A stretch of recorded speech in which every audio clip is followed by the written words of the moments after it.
The archaeologists took over the site in January and since then have uncovered St Botolphs church, or at least a chunk of it complete with doorways. Like much else around here, the church, which is believed to date back to the 10th century, was destroyed in the Great Fire of 1666. Indeed, scorch marks can still be seen on the masonry. Among the finds, some 15 skeletons buried before the fire.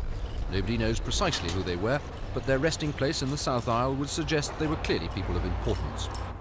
Hundreds of artifacts have already been labelled for further study, including these glass beads, possibly the remnants of medieval rosaries, heraldic floor tiles, and a growing collection of little 17th century wine bottles, clearly of the non-returnable variety, since they were all found in a cesspit. More curious, perhaps, is this little bit of graffiti.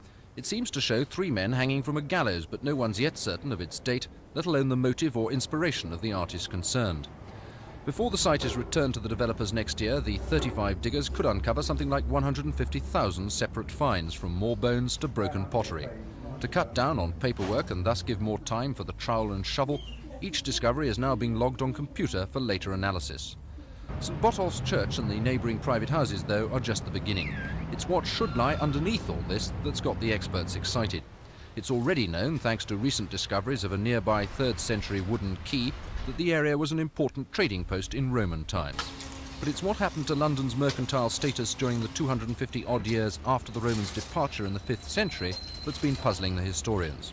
And it's here that the diggers hope to find the answer, in the shape of a Saxon dock. It won't be terribly spectacular, they say, just an earthen bank, but its rediscovery will prove absolutely vital to our understanding of London in the Dark Ages. Stephen Chambers in Billingsgate for Thames News.